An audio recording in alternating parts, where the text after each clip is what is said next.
चलिए, तो last class में हम रिवर्स चार्ज मैकेनिज्म में टाइम ऑफ सप्लाई की बात कर रहे थे, जहां पे हमने 12 सबसेक्शन 3 के बारे में बात की, 13 सबसेक्शन 3 के बारे में बात की। 12 subsection 3 talks about date of receipt of goods, date of payment और 31st day from the date of invoice. और 13 subsection 3 time of supply of service की बात करता है, जहां पे हमने बात की date of payment and 61st day from the date of invoice. ठीक है, इसके बाद हमने in case of continuous supply of goods के बारे में टाइम ऑफ सप्लाई के बारे में बात की थी, जहां पर स्टेटमेंट इशू होता है और पेमेंट रिसीव होता है which ever is earlier.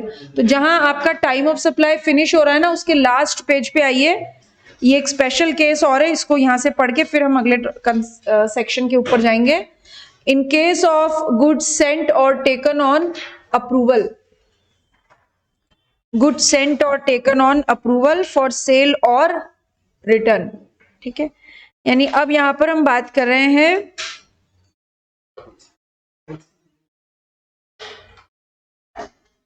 Time of supply of goods के बारे में, और time of supply of goods का केस जहां पर when goods are sent on approval basis. ठीक है, तो जब हम ये कहते हैं कि goods are sent on approval basis, है ना, जब गुड्स अप्रूवल बेसिस पे भेजे जाते हैं, जैसे वो आप अकाउंट्स में नहीं पढ़ते कि जब भी गुड्स अप्रूवल बेसिस पे भेजे जाते हैं, तो जिस समय गुड्स अप्रूवल बेसिस पे भेजे जा रहे हैं उस समय उसे सप्लाई नहीं मानते। सप्लाई कब मानते हैं?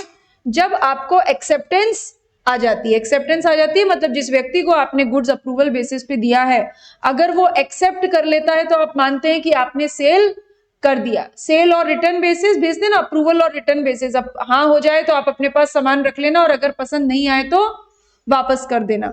तो जब भी हम जीएसटी लॉ में सप्लाई की बात करेंगे, सप्लाई ऑफ गुड्स की बात करेंगे, और गुड्स आपने कैसे भेजे हैं? अप्रूवल बेसिस पे भेजे हैं। तो जब भी गुड्स अप्रूवल बेसिस पे भेजे जाते हैं, उस केस में time of supply of goods आप कैसे कैलकुलेट करेंगे, किसे आप time of supply of goods मानेंगे? ठीक है, तो देखिए दो डेट हमारे सामने आएगी। पहली date when it becomes known that supply has taken place, मतलब हम कौन सी डेट की बात कर रहे हैं?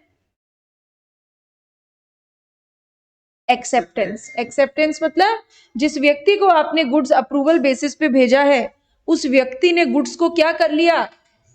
एक्सेप्ट कर लिया। ठीक है, या फिर 6 month from the date of removal. 6 month from the date of removal का मतलब जिस दिन आपने गुड्स को रिमूव किया उससे 6 महीने। ठीक है, जिस दिन आपने गुड्स भेजा उससे 6 महीने, या जिस दिन सामने वाले ने एक्सेप्ट किया, दोनों डेट में से जो भी पहले वाली डेट आ जाए। जिस दिन आपने गुड्स भेजा तब से 6 महीने, या जिस दिन एक्सेप्ट हुआ, विच एवर इज अर्लियर। ठीक है, अब इसके ऊपर एक क्वेश्चन करेंगे, वहां पे प्रोविजन वापस रिपीट हो जाएगा। फिर को अगर 6 महीने से पहले रिफ्यूज कर दिया, हम क्या बोल रहे हैं? एक्सेप्टेंस और 6 month which ever is earlier. अगर 6 महीने से पहले ही रिजेक्ट कर दिया तब तो सेल ही नहीं हुई। लेकिन मान लो 6 महीने बीत गए, तो एक्सेप्ट किया या रिजेक्ट किया इस बात से कोई मतलब नहीं है। 6 महीने बीतते ही तो फिर क्या हो जाएगा? वैसे ही सप्लाई मान ली जाएगी। ठीक है, देखिए ये जितने भी परम्यूटेशन कॉम्बिनेशन है इस क्वेश्चन में कवर हो जाए।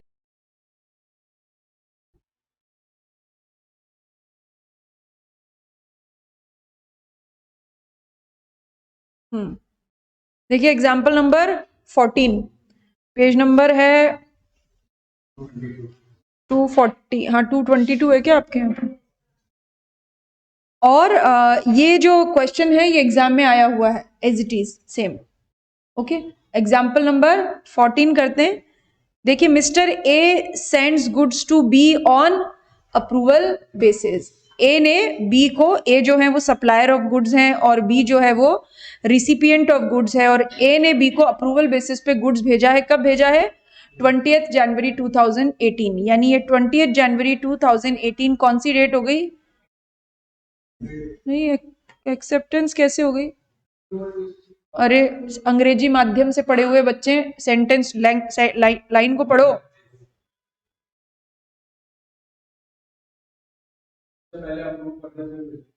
नहीं, A sends goods to Mr. B on approval basis on 20th January 2018। 20 जनवरी को अप्रूवल बेसिस पे गुड्स भेजा है। हाँ, अप्रूवल की बात ही कहाँ है यहाँ पे?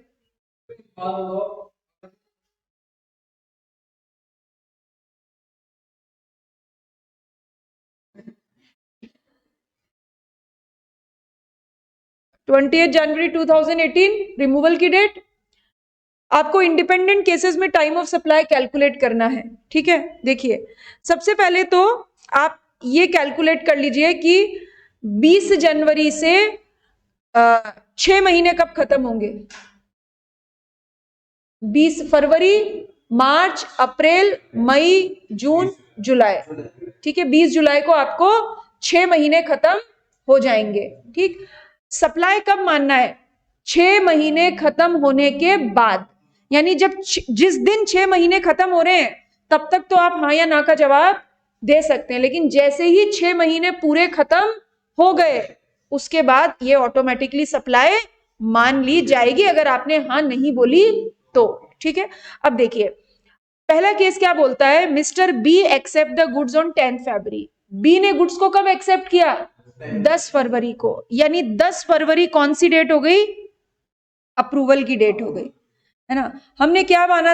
हमने को कौन सी दो डेट कंसीडर करनी है? एक डेट तो अप्रूवल की डेट और दूसरी डेट रिमूवल की डेट से 6 महीने। तो 6 महीने कब खत्म होंगे?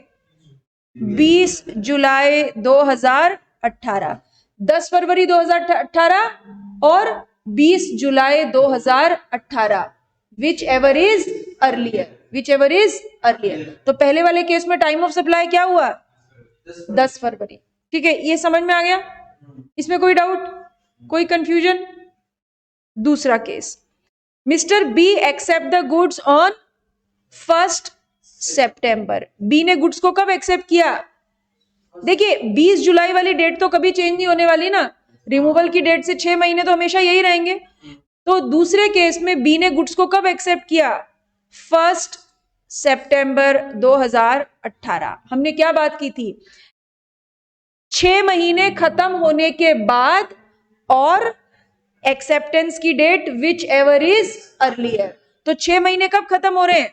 20 जुलाई को, यानी 21 जुलाई और 1 सितंबर विच एवर इज अर्लियर। तो दूसरे केस में what is the time of supply? 21 जुलाई, ठीक है।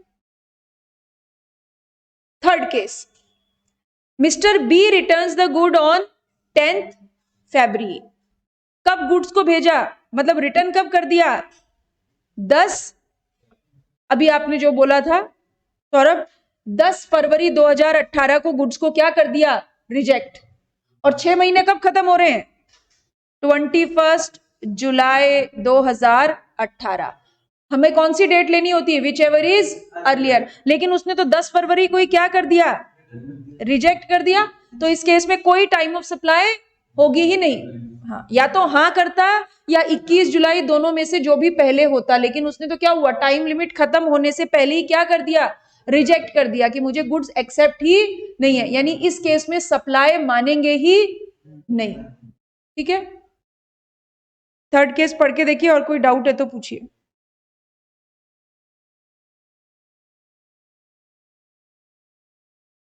कुछ डाउट है? देखिए, क्यों 21 इसलिए ले रहे हैं क्योंकि इन्होंने क्या बोला? 6 months from the date of the removal. 6 months from the date of the removal, यानी हम क्या बोलते हैं कि 6 महीने के समय तक तो वो क्या कर सकता है? हाँ या ना कर सकता है, ठीक है। तो जिस दिन 6th month खत्म होंगे ना, उस दिन तक भी उसके पास क्या ऑप्शन है? या तो हाँ करने का या ना करने का। ठीक है, तो मतलब expiry of the 6 month from the date of removal. 6 month expire कब होंगे? 20 तारीख के बाद, यानी 21 जुलाई को हम कहेंगे कि 6 मंथ एक्सपायर हो चुके हैं।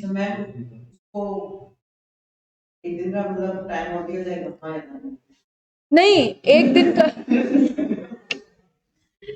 दिन का टाइम हम ये नहीं कह रहे हैं, हम ये कह रहे हैं कि 6 month from the date of the removal, यानी जिस, देखिए या तो इसे ऐसे मानिए कि जिस दिन 6 महीने एक्सपायर हो रहे हैं वो दिन, या फिर ये मानिए कि आपने ना जिस दिन गुड्स भेजा, जिस दिन आप गुड्स भेज रहे हैं उस दिन को आप एक्सक्लूड करिए। उस दिन को एक्सक्लूड करते हुए 6 महीने कब खत्म होंगे? 21 जुलाई को खत्म होंगे। दिस इज द वे कि जिस दिन आप गुड्स डिस्पैच कर रहे हैं वो दिन को एक्सक्लूड किया तो 6 महीने कब पूरे होंगे? 21 तारीख को, ऐसा। ठीक है। Fourth case, mister B returns the goods on 1 September. हमारे 6 महीने कब खत्म हो रहे? 21 जुलाई को। और बी ने गुड्स को कब रिजेक्ट किया? 1 सितंबर को। तो हम क्या वेट करते हैं? या तो 21 जुलाई या एक्सेप्टेंस की date, whichever is earlier.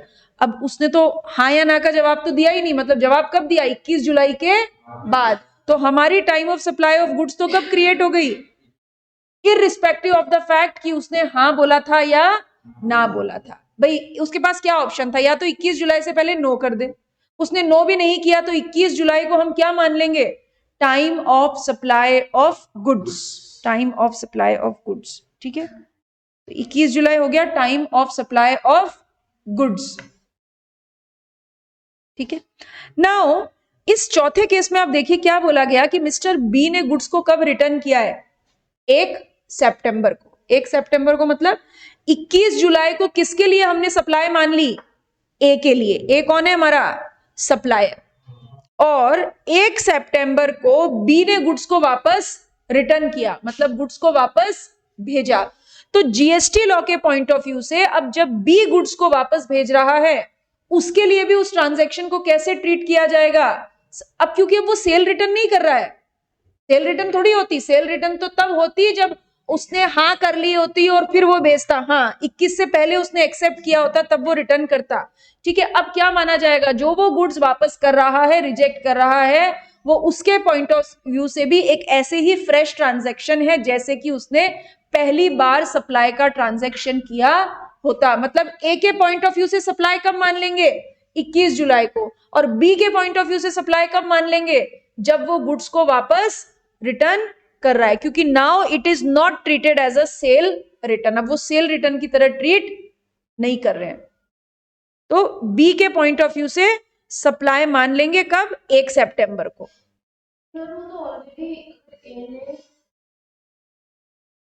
हाँ,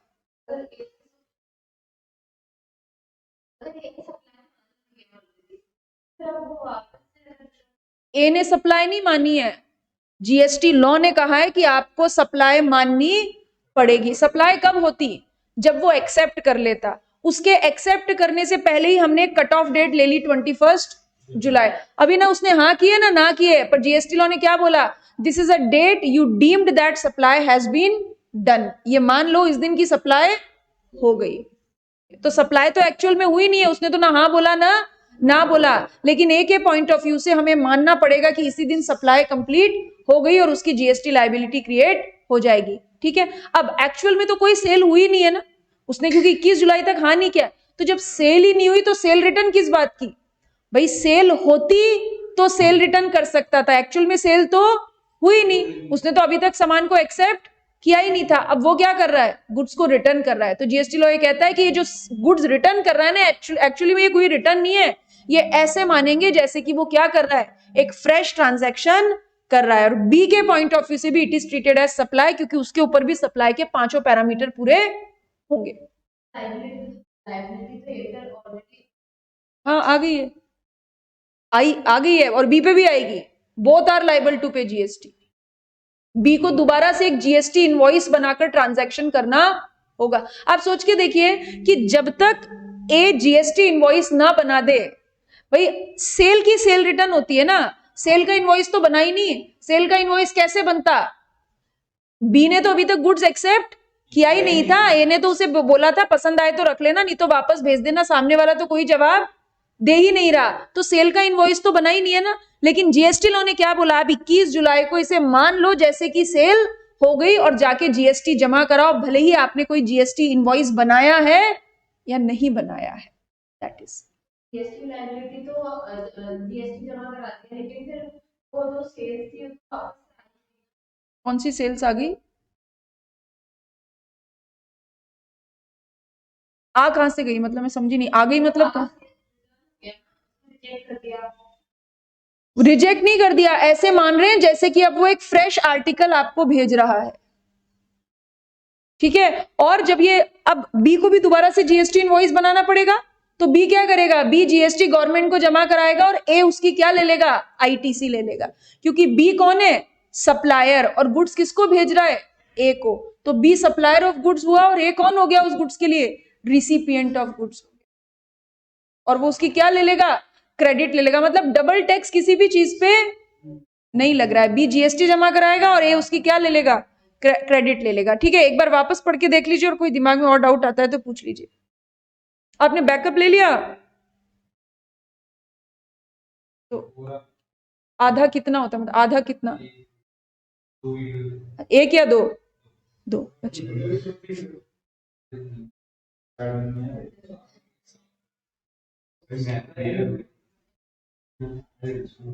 अच्छा, और अपन? अच्छा, ओके, ठीक है। कोई और डाउट है तो पूछ लीजिए, एक बार पढ़ के देख लीजिए। कुछ कंफ्यूजन है तो आप पूछ लो।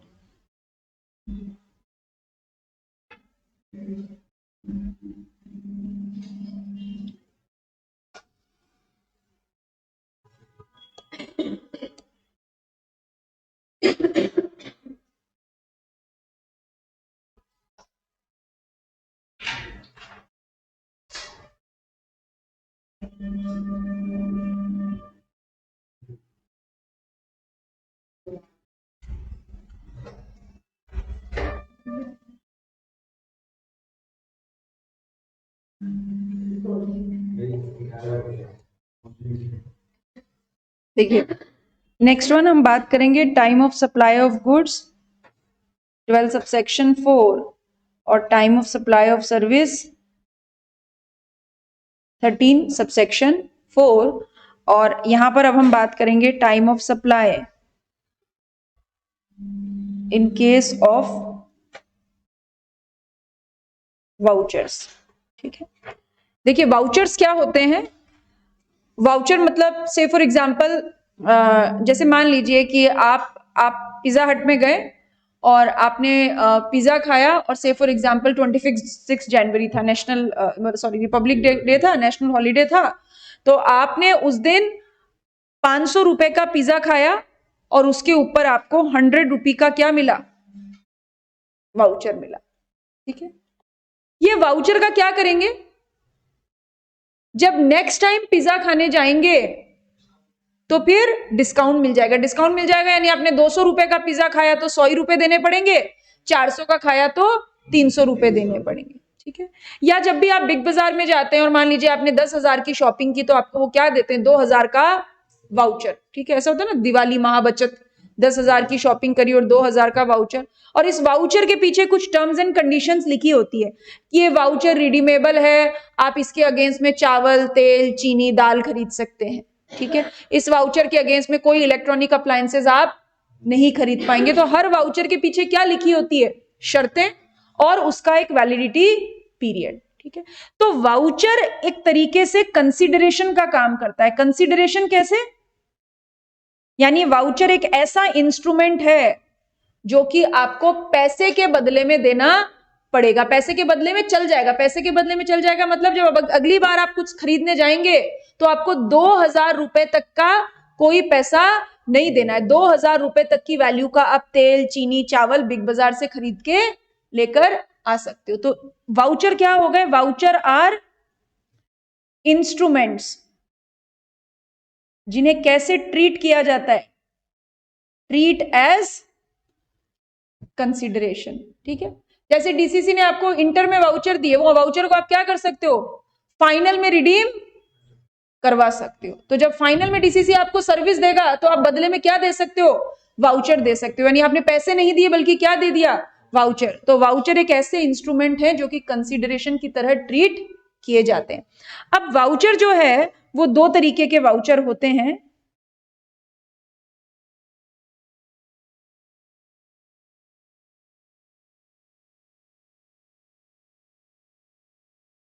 Voucher issued when supply is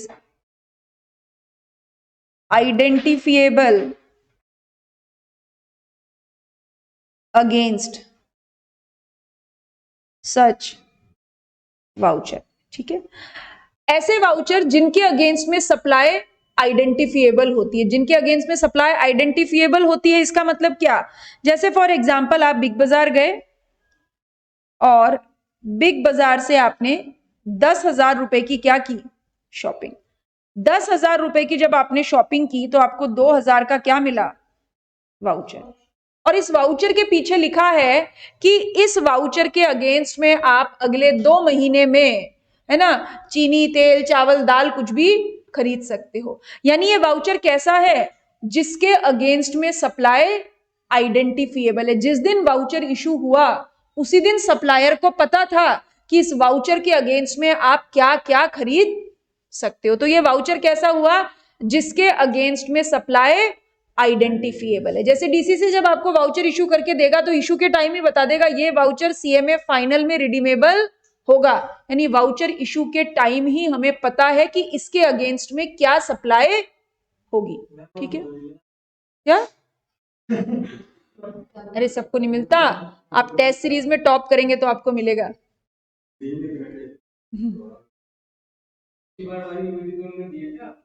हाँ, आपने दिए थे टेस्ट,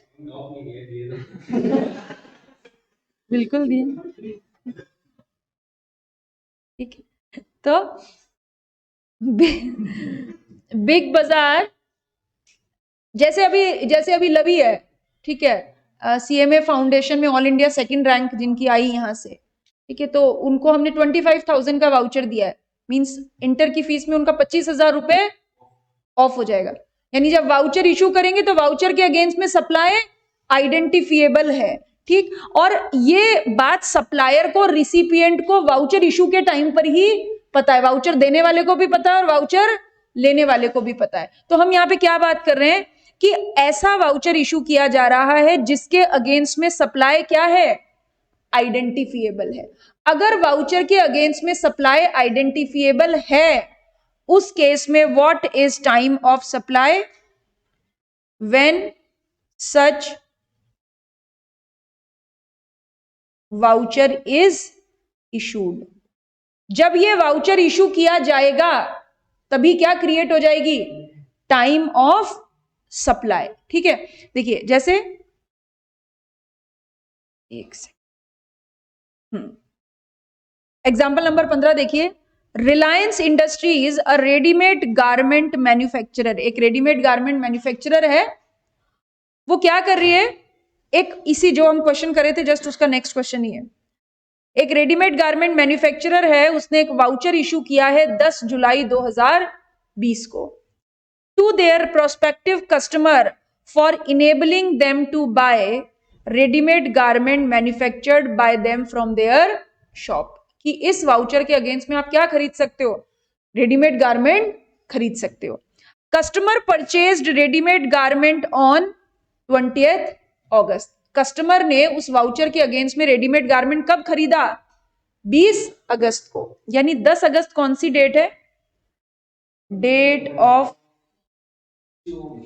इशू ऑफ वाउचर, और 20 अगस्त कौन सी डेट है,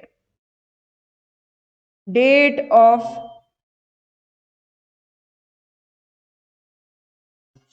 रिडिम्पशन ऑफ वाउचर। दो डेट हो गई, date of issue of voucher and date of redemption of voucher.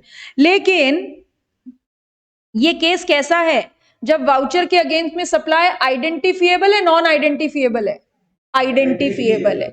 जब वाउचर के अगेंस्ट में सप्लाई आइडेंटिफिएबल होती है तो what is the time of supply of goods, या अगर सर्विस का केस होता तो what is the time of supply of service. ये किसका केस है, गुड्स या सर्विस? गुड्स। तो जब भी वाउचर के अगेंस्ट में आपको टाइम ऑफ सप्लाई निकालनी है तो आपको क्या इंश्योर करना है कि वाउचर के अगेंस्ट में सप्लाई आइडेंटिफिएबल है या नॉन आइडेंटिफिएबल है। अगर वाउचर के अगेंस्ट में सप्लाई आइडेंटिफिएबल है तो हाँ, date of issue of voucher, यानी इस केस में what is time of supply, 10 जुलाई 2020। ठीक है, 10 जुलाई 2020। ये तो केस एक हुआ। पर मान लीजिए वाउचर के अगेंस्ट में सप्लाई आइडेंटिफिएबल नहीं है। सप्लाई आइडेंटिफिएबल कैसे नहीं है, देखिए एग्जांपल नंबर 16, शॉपर स्टॉप एक स्टोर है, a large retailer who sells various types of products. Shoppers Stop में कपड़े, जूते, इलेक्ट्रॉनिक अप्लायंसेस, होम डेकोर, बहुत कुछ मिलता है, अलग अलग तरीके के प्रोडक्ट्स मिलते हैं।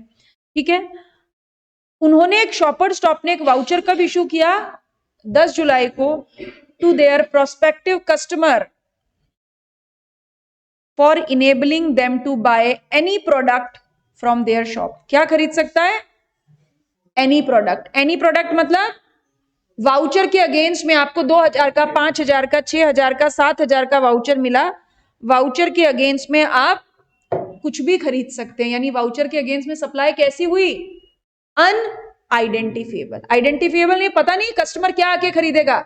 अगर वाउचर के अगेंस्ट में सप्लाई अनआइडेंटिफिएबल है तो टाइम ऑफ सप्लाई किसे मानेंगे, date of redemption of voucher. और इस केस में कब रिडीम कराया है वाउचर, रिडीम करवाना वाला मतलब वाउचर के अगेंस्ट में आके सामान खरीदना। कब खरीदा, तो time of supply of goods is equals to 20 August 2020 या जो भी है।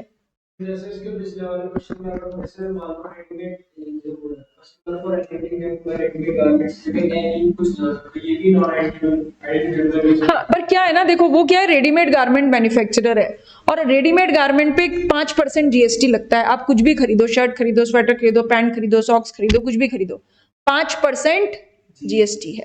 तो यहां पर हम ये कहते हैं कि वो बोल ही क्या रहा है, क्वेश्चन पूछने का इंटेंशन ही क्या है कि आप रेडीमेड गारमेंट की शॉप में, वो कह रहा है कि एक पर्टिकुलर टाइप के रेडीमेड गारमेंट बनाता होगा कि आप आओ और इस वाउचर के अगेंस्ट में हमारी दुकान से हमारे ही बनाए हुए आप रेडीमेड गारमेंट खरीद सकते हो।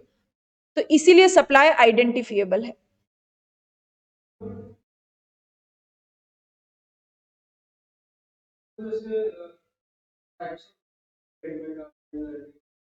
कहाँ दे रखा है, तो हाँ आगे तो आगे वाले क्वेश्चन में तो multiple shop, multi product shop है, बहुत सारे प्रोडक्ट मिलते हैं वहां पे।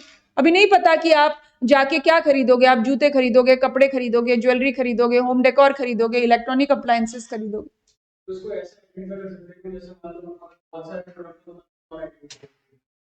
क्वेश्चन में दिया होगा, क्वेश्चन में दिया होगा, क्वेश्चन में क्या दिया है, एनी प्रोडक्ट। अगर वाउचर ऐसा होता जैसे आपने कपड़े खरीदे और आपको वाउचर कपड़ों के लिए मिलता कि आके आप है ना आप कपड़े ही खरीद सकते हो, अगर क्वेश्चन में लिखा होता वाउचर फॉर रेडीमेड गारमेंट तो कैसी हो जाती सप्लाई, आइडेंटिफिएबल हो जाती।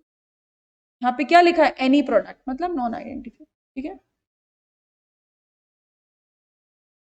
ये प्रोविजन देखिए यहाँ पे लिखा है,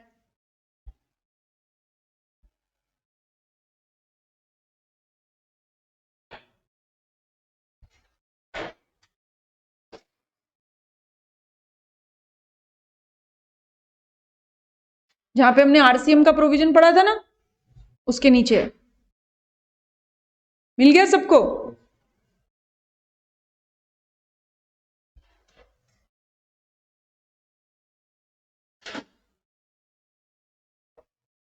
आप बेटर अपना स्टडी मटेरियल अपने साथ लाइए ताकि जब भी हम प्रोविजन पढ़ें आप वहां पे एग्जाम्पल नंबर लिख लें, ताकि जब आप खुद दोबारा रिवाइज करेंगे तो आपको याद रहेगा कि मुझे इस प्रोविजन के साथ ये क्वेश्चन करना है।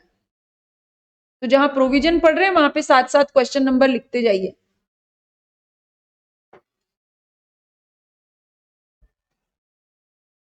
Page number, question number, page number, question number. ठीक, बढ़े आगे, कुछ डाउट है इसमें?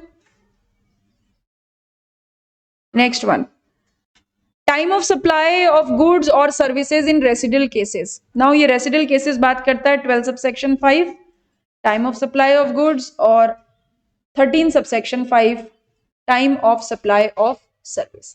रेसिडुअल केसेस क्या होते हैं? यहां पे रेसिडुअल केसेस का मतलब है जब आप time of supply 12 subsection 2, 12 subsection 3, 12 subsection 4, 13 subsection 2, 13 subsection 3, 13 subsection 4, ये time of supply of goods, ये time of supply of service.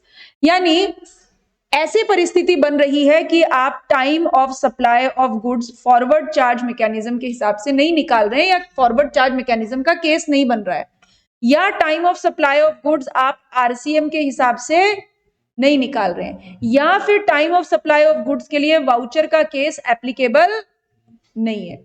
अगर 12 सबसेक्शन 2, 12 सबसेक्शन 3, 12 सबसेक्शन 4 या 13 सबसेक्शन 2, 13 सबसेक्शन 3, 13 सबसेक्शन 4, अगर इन प्रोविजंस के हिसाब से आप टाइम ऑफ सप्लाई नहीं निकाल पा रहे हैं, तो टाइम ऑफ सप्लाई निकालने के लिए आपकी मदद कौन करेगा? 12 सबसेक्शन 5 या 13 subsection 5। This is called residual cases. ये रेसिडुअल केसेस किस तरीके से बात करता है कि दो तरीके के लोग होते हैं, एक who are required to file GST return. एक वो व्यक्ति जो जीएसटी रिटर्न फाइल करने के लिए लायबल है। जीएसटी रिटर्न फाइल करने के लिए कौन लायबल होगा? जिस व्यक्ति के पास क्या है? जीएसटीआई है। और बाकी होंगे अदर्स। अदर्स मतलब जो जीएसटी में रजिस्टर्ड ही नहीं है, उनको जीएसटी रिटर्न फाइल करने की जरूरत भी नहीं है। हम बात करते हैं उन लोगों की जिनके पास जीएसटीआईएन है, जिनके पास जीएसटी रजिस्ट्रेशन नंबर है, और वो क्या कर रहे हैं? जीएसटी रिटर्न फाइल करने की उनकी लायबिलिटी, उनको समय समय पे जीएसटी रिटर्न फाइल करना है। पर कौन सी सप्लाई का जीएसटी रिटर्न आप फाइल करोगे? केवल उसी सप्लाई का जीएसटी रिटर्न तो फाइल करोगे ना जिस सप्लाई को आप बुक्स ऑफ अकाउंट्स में दिखाते हो। आप टैक्सेबल पर्सन हो, लेकिन आप आधे से ज्यादा सेल कैसे करते हो? पिंक पर्चियों पे। पिंक पर्चियों पे मतलब बिल बनाते ही नहीं हो क्या? दवाई की दुकान वाला हर दवाई बेचने का बिल बनाता है क्या? नहीं, उसका सीए जैसे बोलता है बस उतने बिल बनाता है, बाकी सब पर्चियों पे दवाई बेचता है। तो जिस सेल की आप अकाउंटिंग करोगे उसी को तो रिटर्न में दिखाओगे। जिस सेल की आप अकाउंटिंग नहीं कर रहे उसको तो आप रिटर्न में दिखाओगे ही नहीं। ठीक है, एक बात बताइए, एक पर्टिकुलर सप्लाई जिसके ऊपर आरसीएम नहीं लगता, क्योंकि आरसीएम तो खास है। वाउचर वाला सेक्शन कब लगेगा? जब आप वाउचर इश्यू कर रहे हो। ठीक है, फॉरवर्ड चार्ज मैकेनिज्म कब लगेगा? जब आप सप्लाई को शो अप कर रहे हो, यानी आप जब ये दिखा रहे हो कि मैंने इतना गुड्स रिमूव किया या मैंने इनवॉइस बनाया। अगर आप ऊपर के ऊपर 2 नंबर में सप्लाई कर देते हो, तो क्या उसके लिए टाइम ऑफ सप्लाई निकालना आसान है क्या? आप शो ही नहीं कर रहे हो कहीं पे, आप शो ही नहीं कर रहे हो कहीं पे, आपकी दुकान पे कोई रेड पड़ती है तब पता चलता है कि इतनी सारे पिंक पर्चियां पड़ी हुई है जिसके ऊपर आपने बहुत सारा माल बेचा है, उसको कहीं पर अकाउंट फॉर नहीं किया हुआ है। गवर्नमेंट उसके ऊपर टैक्स मांगेगी या नहीं मांगेगी? मांगेगी। ठीक है, अभी 2 केस बनते हैं। पिंक पर्ची बनाने वाले आप या तो जीएसटी में रजिस्टर्ड हो, या दूसरा केस जीएसटी में रजिस्टर्ड नहीं हो। अगर आप जीएसटी में रजिस्टर्ड हो, इसका मतलब you are required to file periodical return. आप पीरियोडिकल रिटर्न फाइल करने के लिए लायबल हो। जीएसटी रजिस्टर्ड पर्सन इस केस में टाइम ऑफ सप्लाई कैसे निकालेगा? Due date of filing of return. जो आपकी रिटर्न फाइल करने की ड्यू डेट है वही क्या है? Time of supply of goods. देखो, जो माल आपने इनवॉइस बना के बेचा उसके लिए तो रेसिडुअल केस की जरूरत ही नहीं है ना। वहां तो आप इनवॉइस बना रहे हो, actual date of invoice, last date of invoice वैसे ही पता लग ही जाएगी। समस्या कब आएगी? जब आप जीएसटी में रजिस्टर्ड हो, आप इनवॉइस नहीं बना रहे हो, ऊपर के ऊपर माल बेच रहे हो। उस केस में what is the time of supply? जो आपकी पीरियोडिकल रिटर्न फाइल करने की ड्यू डेट है, जिस दिन आपको जीएसटी का रिटर्न भरना होता है, वही क्या है, आपकी time of supply of goods, या सर्विस का केस है तो time of supply of service. ठीक है, ये पढ़ के देखिए पहला प्रोविजन।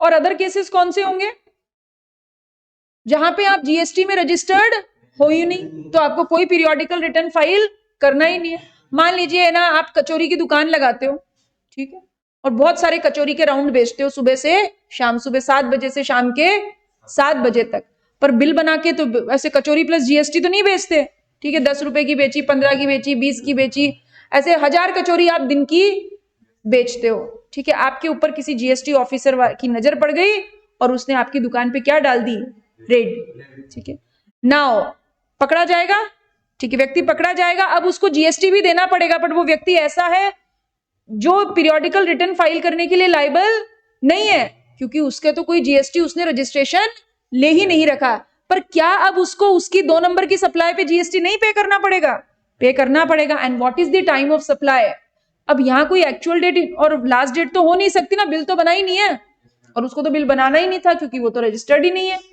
दूसरा, आरसीएम लगता नहीं है, वाउचर उसने इशू किए नहीं है, तो रेसिडुअल केसेस। रेसिडुअल केस क्या होगा इस केस में, जब भी due date of payment of tax, मतलब date of payment of tax मतलब जिस दिन गवर्नमेंट आपकी सेल पकड़ के आपको कह देगी कि इस दिन आपको टैक्स का पेमेंट करना है, वही क्या है आपकी टाइम ऑफ सप्लाई, वही क्या है टाइम ऑफ सप्लाई। ठीक है, देखिए इसके लिए हम एक क्वेश्चन करते हैं, फिर कोई डाउट होता पूछेगा। Investigation reveal clandestine removal of goods by a supplier who is not registered. Clandestine removal मतलब ऐसे आप 2 नंबर में माल बेचते हैं and you are not registered under GST. The evidence is in the form of noting. और पता कैसे लगा, मान लो होता है ना, जैसे कई लोग रजिस्टर मेंटेन करते हैं, कई पर्चियां बनाते हैं, कोई कॉपी में लिखते हैं, इस तरीके की एक नोटिंग मिली, often undated and some corroborative material. Some corroborative material मतलब आपने कहीं पैसे रख रखे थे, उसका कोई चिट्ठी मिल गई, आपने किसी से लेन देन किया था, ऐसा कुछ करैबोरेटिव मटेरियल मिल गया। The supplier voluntarily pays tax during the investigation to close the case. अब रेड पड़ गई तो सप्लायर रेडी हो गया कि ठीक है भाई मैं टैक्स जमा करा दूंगा। इस केस में what is the time of supply, अब देखिए ये सिचुएशन आपके सामने, फॉरवर्ड चार्ज मैकेनिज्म लगेगा नहीं क्योंकि इनवॉइस नहीं बना, आरसीएम लगेगा नहीं क्योंकि आरसीएम का केस ही नहीं है, वाउचर तो इशू किए नहीं है तो वाउचर का केस नहीं लगेगा, तो किस में कवर होंगे, रेसिडुअल केस में। रेसिडुअल केस में आप क्योंकि अनरजिस्टर्ड है इसीलिए आपको पीरियोडिकल रिटर्न फाइल करने की ड्यू डेट आपकी कोई है ही नहीं, तो किस में कवर होंगे, अदर केसेस है। और what is the time of supply, date of payment of tax, जिस दिन आप टैक्स जमा कराते हैं वही आपकी टाइम ऑफ सप्लाई। ठीक है, प्रोविजन पढ़ के देख लीजिए, कोई डाउट होता है तो पूछ लीजिए। इस प्रोविजन के ऊपर आपके मॉड्यूल में कोई क्वेश्चन नहीं है रेसिडुअल केसेस में।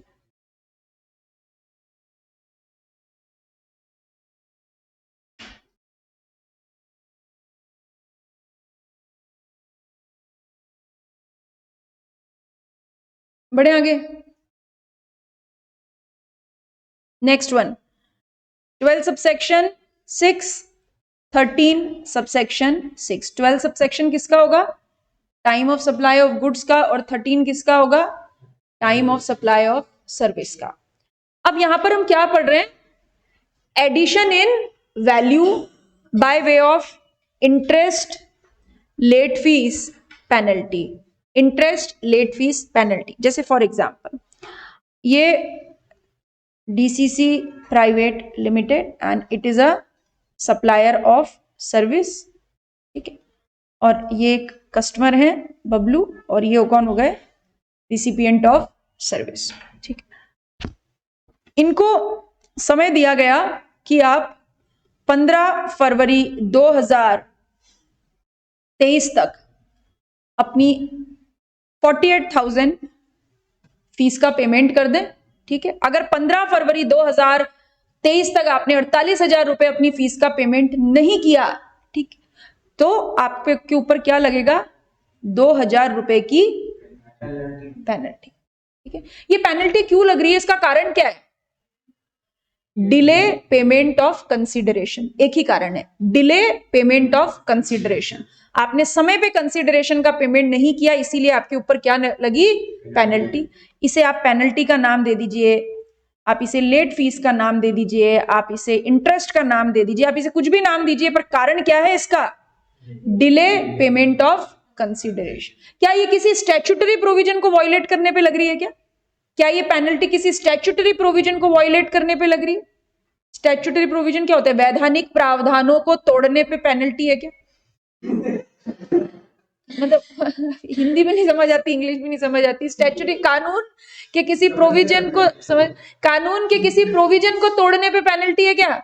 नहीं, कानून, क्योंकि कानून को तोड़ने के ऊपर पेनल्टी होती है, वो तो जीएसटी के दायरे में आती ही नहीं है। ठीक है, तो ये किस चीज की पेनल्टी है, डिले पेमेंट ऑफ कंसीडरेशन की। नाउ अब क्योंकि ये जो भी बबलू थे इन्होंने पेमेंट किया 20 फरवरी को, 20 फरवरी को कितना पेमेंट करेंगे, 48,000 तो फीस और 2,000 पेनल्टी। ठीक है, इस 48,000 रुपए के लिए एक time of supply of service कैसे निकलेगा, 13 सबसेक्शन 2, इनवॉइस टाइम पर इशू किया तो आई और P whichever is earlier, invoice time पर इशू नहीं किया तो सी और P whichever is earlier. ठीक, ये हो गया एक हिस्सा। हम अभी यहां पे क्या सीख रहे हैं, 2,000 रुपए की पेनल्टी के लिए what would be the time of supply, यानी इसके ऊपर जीएसटी पेमेंट करने की डेट कैसे आएगी।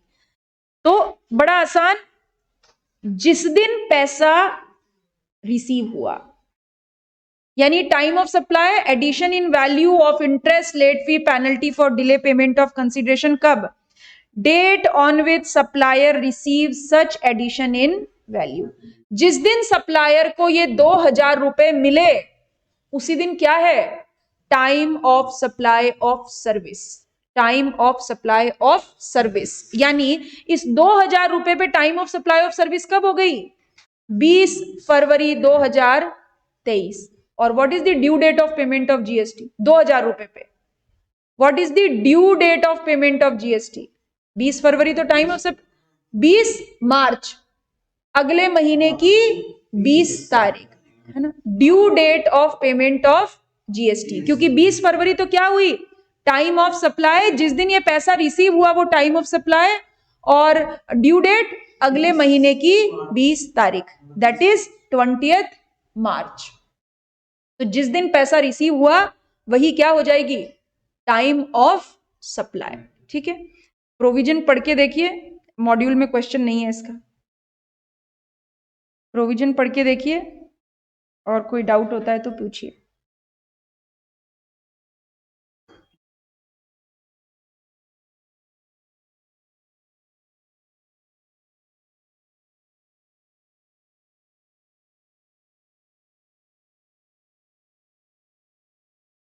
पढ़ लिया,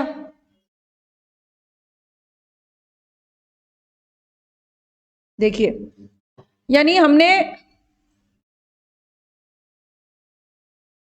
time of supply of goods, time of supply of service, हमने सबसे पहला सेक्शन पढ़ा 12 subsection 2, time of supply of goods in case of forward charge mechanism, actual date of invoice or last date of invoice whichever is earlier. फिर हमने पढ़ा time of supply of service forward charge mechanism, अगर invoice time पर issue हुआ तो I और P whichever is earlier, अगर invoice time पर इशू नहीं हुआ तो सी और P whichever is earlier. ठीक है, फिर हमने पढ़ा 12 subsection 3, time of supply of goods, RCM, RCM says date of receipt of goods, date of payment 31st day from the date of invoice. ठीक है, यही पढ़ा। 13 सबसेक्शन 3, आरसीएम सर्विस के केस में डेट ऑफ पेमेंट और 61st day from the date of invoice. फिर 12 subsection 4, 13 subsection 4, voucher का case, अगर वाउचर आइडेंटिफिएबल है तो date of issue of voucher, और अगर वाउचर के अगेंस्ट में सप्लाई आइडेंटिफिएबल नहीं है तो date of redemption of voucher. 12 subsection 5, 13 subsection 5, कौन सा केस था? Residual cases. अगर पीरियोडिकल रिटर्न फाइल करने हैं तो रिटर्न की due date, periodical return file नहीं करने हैं तो date of payment of tax.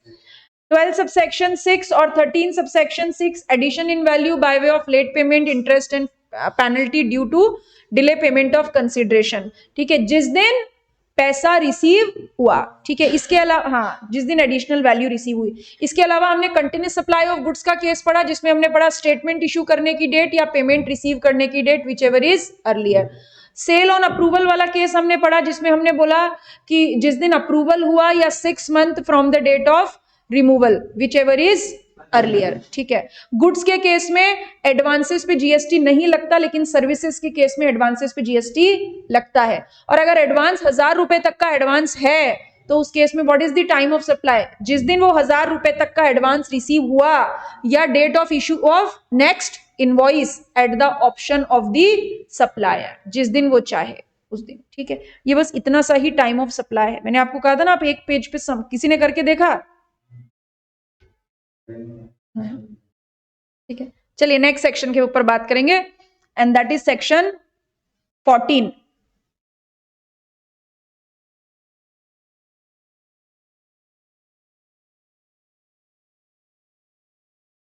Section 14, और सेक्शन 14 के बारे में हम बात करेंगे time of supply when change in rate of GST. Time of supply जब जीएसटी की रेट में चेंज होता है। जीएसटी की रेट में चेंज होने का मतलब गवर्नमेंट नोटिफिकेशन निकालकर क्या करती है? जीएसटी की रेट को या तो बढ़ा देगी या कम कर देगी। ठीक है, जैसे फॉर एग्जांपल मान लीजिए कि 1 अक्टूबर 2022 को गवर्नमेंट ने एक पर्टिकुलर प्रोडक्ट पे जीएसटी की रेट 12% से बढ़ा के क्या कर दी? 18%। ये क्या हो गया? Date of change in rate of GST. ये किस दिन से नोटिफाई हुआ? 1 अक्टूबर 2022 से। ठीक है, अब इसमें क्या क्या समस्याएं क्रिएट होगी देखिए।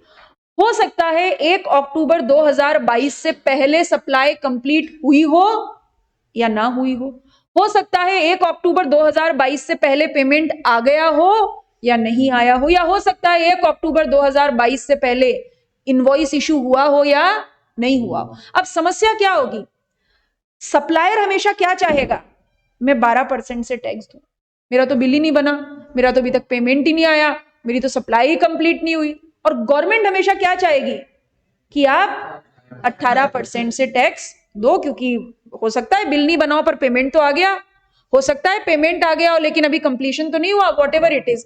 सप्लायर चाहेगा लोअर रेट से टैक्स देना और गवर्नमेंट हमेशा एम्फेसिस करेगी हायर रेट से। ठीक है, अब गवर्नमेंट कहते हैं कि एक बीच का रास्ता निकाला जाए। बीच का रास्ता मतलब जहां पे टैक्सेबल पर्सन और गवर्नमेंट दोनों की न सुनी जाए, एक बीच का रास्ता निकाला जाए कि भाई अगर जीएसटी की रेट में चेंज होता है तो 2 तरीके के सवाल हमारे सामने खड़े होंगे। पहला सवाल, क्वेश्चन नंबर 1, आप ओल्ड रेट से जीएसटी देंगे या न्यू रेट से? यानी सप्लाई पे क्या लगेगी? ओल्ड रेट ऑफ जीएसटी लगेगी या फिर न्यू रेट ऑफ जीएसटी लगेगी? सप्लाई पे क्या लगेगी, ओल्ड रेट या न्यू रेट? एक सवाल तो ये। अब ओल्ड, और question number 2, time of supply क्या होगा? 2 सवालों का जवाब हमें ढूंढना है सेक्शन 14 में। ओल्ड रेट लगेगी या न्यू रेट लगेगी? और दूसरा सवाल, what would be the time of supply? ठीक है, what would be the time of supply? तो पहले सवाल का जवाब हम ढूंढेंगे ओल्ड रेट या न्यू रेट। देखिए कैसे। टाइम ऑफ सप्लाई निकालते समय हमारे सामने 3 तरीके की घटनाएं आती है। पहली, इनवॉइस डेट, दूसरी पेमेंट की डेट, और तीसरी कंप्लीशन की date. Invoice date, payment date, completion date. ठीक है, क्या ढूंढने जा रहे हैं हम? ओल्ड रेट लगेगी या न्यू रेट?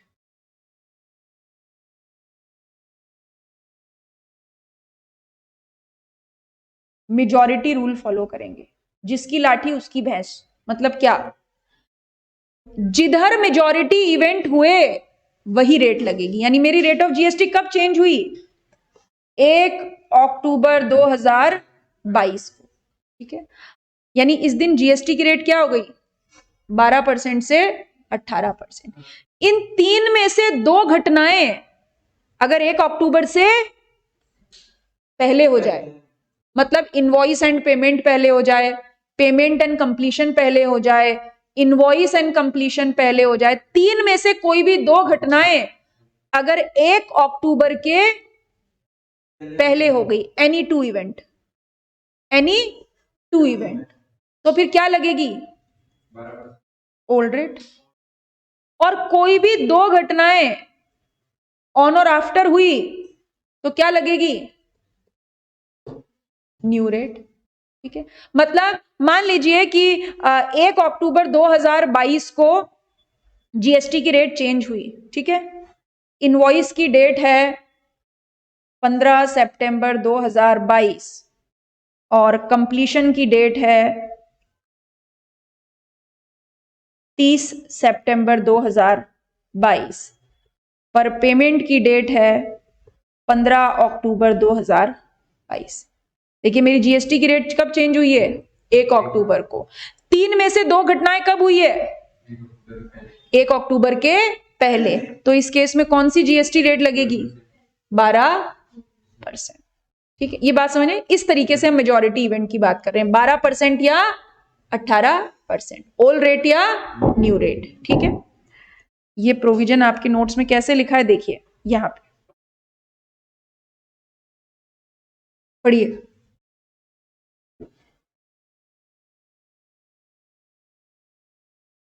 जहां पे एडिशन इन वैल्यू पढ़ा था ना, अभी मिल गया, पेज नंबर 32 पे देखिए।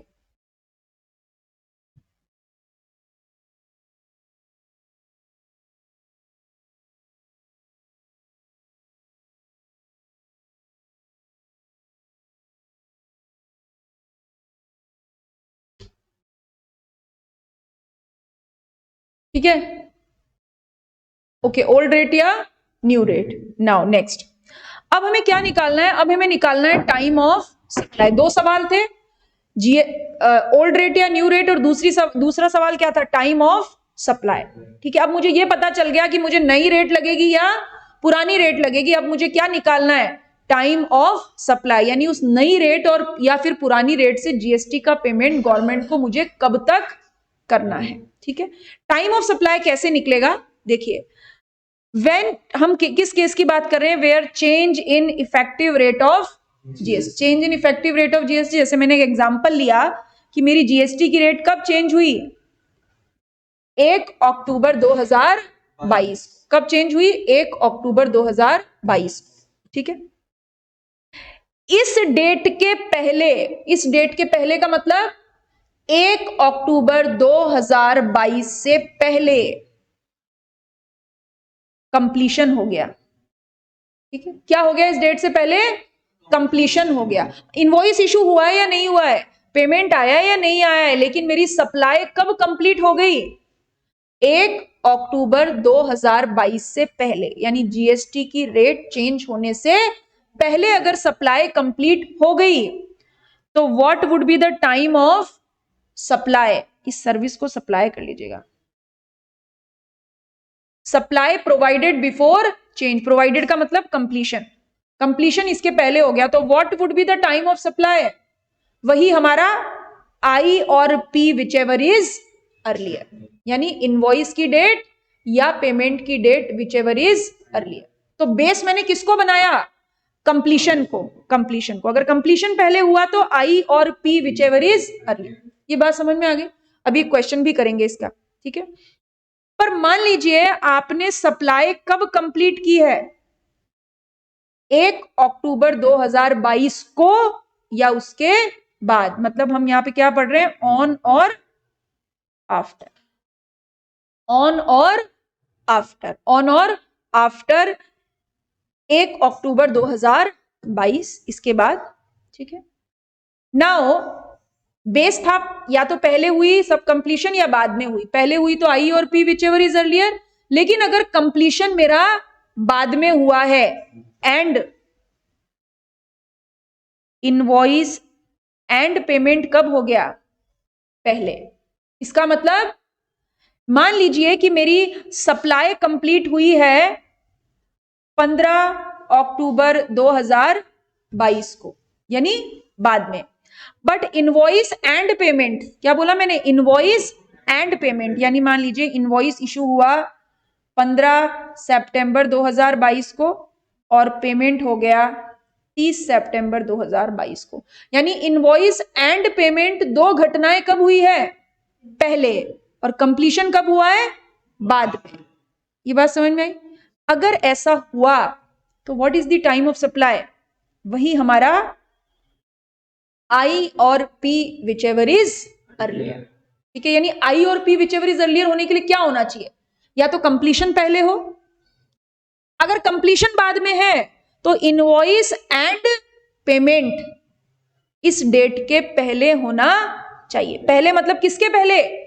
1 अक्टूबर 2022 के पहले। कंप्लीशन बाद में, लेकिन इनवॉइस एंड पेमेंट 1 अक्टूबर 2022 के पहले। ठीक है, यहां तक दिमाग में फिट हो गया क्या? कुछ और यहां पे कुछ कंफ्यूजन हो रहा है तो बोलो। इसी तरीके का कोई कुछ बात नहीं समझ में आ रही है? ठीक, अच्छा, अब अगर कंप्लीशन पहले हुआ तब तो कोई कंफ्यूजन ही नहीं आई और P whichever is earlier.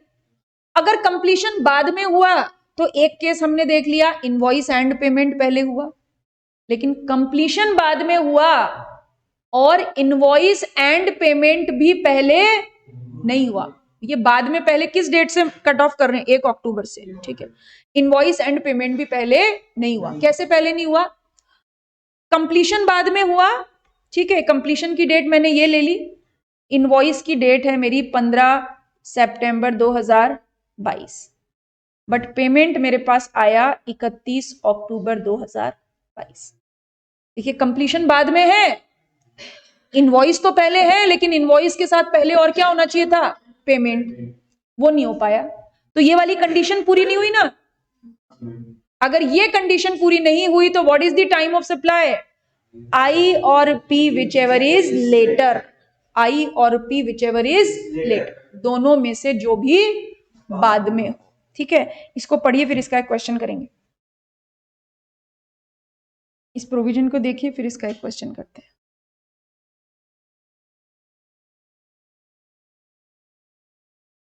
ठीक है, मैं इसको यहां से रिमूव कर रही हूं क्योंकि मेरे को एक क्वेश्चन निकालना है। आप अपने नोट्स में पढ़ लीजिए और कोई डाउट है तो मुझे पूछ लीजिए।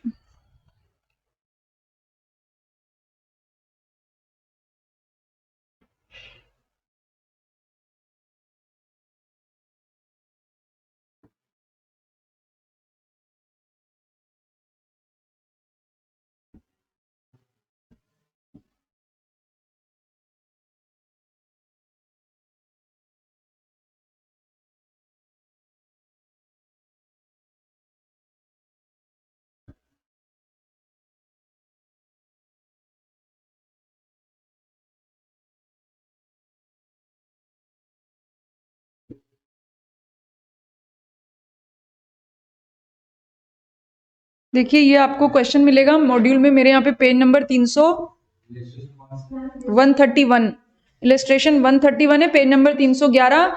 आपके मॉड्यूल में वैल्यूएशन के बाद में क्वेश्चन दे रखा है, वैल्यूएशन वाले चैप्टर के बाद में। मतलब मेरे यहाँ पे पेज नंबर 293, इलस्ट्रेशन 131। हाँ, 131 पेज नंबर निकालो ना।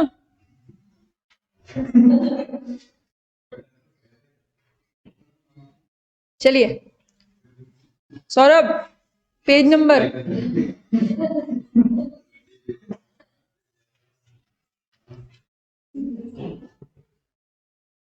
X private limited engaged in providing taxable service. एक कंपनी है जो क्या काम करती है? टैक्सेबल सर्विस प्रोवाइड करती है by way of training and coaching activity. Company का ये काम है, training coaching activity in relation to accounting and auditing. ये कंपनी अकाउंटिंग ऑडिटिंग की सर्विस दे रही है 1 जुलाई से। ठीक है, आपको क्या क्या डिटेल दी है? इस कंपनी ने 3 इनवॉइस इशू किए हैं, एक 16 सितंबर को, एक 20 अक्टूबर को, एक 2 अक्टूबर को।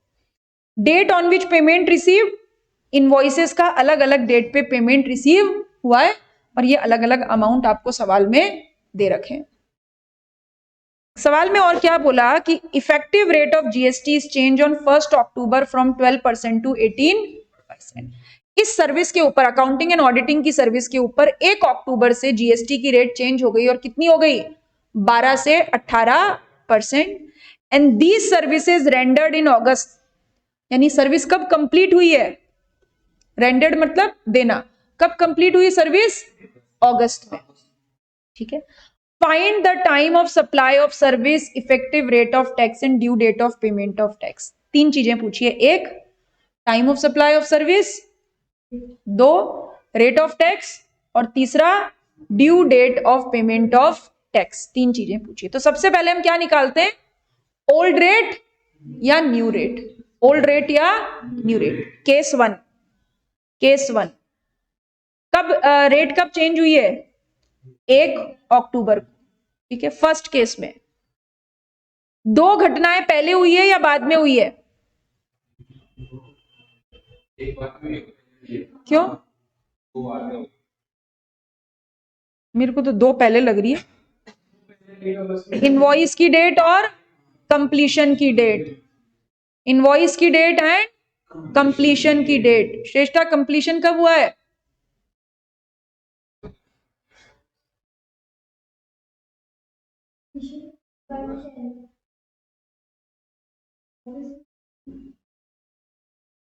हाँ, लंबी गहरी सांस लो। अगस्त में। कंप्लीशन कब हुआ है? अगस्त में। और इनवॉइस कब इशू हुआ है? सितंबर को। यानी 2 घटनाएं पहले। यानी पहले केस में कौन सी रेट लगेगी? Old rate. ठीक है, ठीक है, ओल्ड रेट। केस 2 2 घटनाएं पहले हुई है बाद में हुई है? बाद में। कंप्लीशन पहले हुआ है लेकिन इनवॉइस एंड पेमेंट बाद में हुआ है, तो फिर क्या लगेगी? New rate. ठीक है, ठीक। केस 3 2 पहले हुई है ना? हाँ, पेमेंट एंड कंप्लीशन पहले हुआ है। श्रेय, ऊपर से मत जाओ, नीचे लेके आओ क्वेश्चन।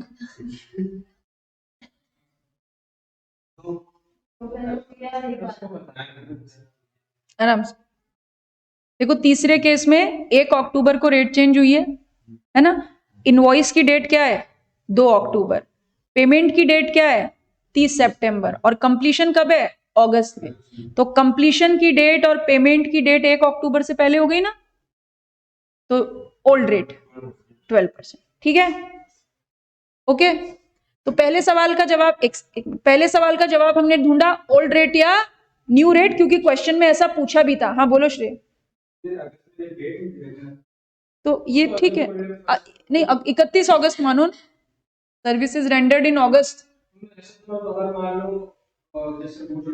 नहीं, एक सुनो, अगर ऐसे बोले सर्विसेज रेंडर्ड इन अगस्त, तो फिर 1 अगस्त कैसे मानोगे यार? पूरे अगस्त में सर्विस दी होगी ना, 1 अगस्त कैसे मानोगे भाई? अगस्त में सर्विस दी है तो ड्यूरिंग द अगस्त दिया होगा ना, 1 अगस्त कैसे मानोगे? वो तो शुरू हुआ और खत्म हो गया अगस्त।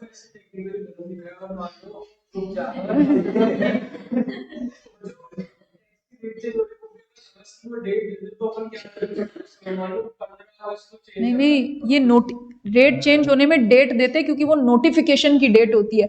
सरकार ऑफिशियल गजट में नोटिफिकेशन इशू करती है कि इस दिन से तारीख चेंज हुई है। ठीक है, चलिए अब हमें क्या ढूंढना है? Time of supply. Time of supply के लिए हमारा बेस क्या था? रेट कंप्लीशन रेट चेंज के पहले हुआ या बाद में? रेट कब चेंज हो रही है? 1 अक्टूबर को। कंप्लीशन कब हुआ है? अगस्त में। कंप्लीशन कब हुआ है? अगस्त में। यानी रेट चेंज होने के पहले। जब कंप्लीशन पहले होता है तो हमारा फॉर्मूला क्या था? आई और P whichever is early. ठीक है, तो पहले केस में what is the time of supply? I और P whichever is early. 16 सितंबर। और अगर 16 सितंबर टाइम ऑफ सप्लाई है तो due date of payment of GST 20 अक्टूबर। 20 अक्टूबर। ठीक है। केस 2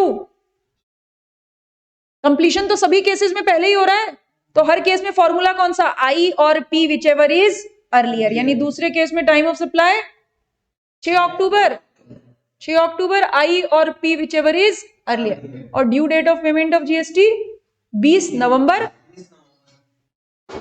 तीसरे केस में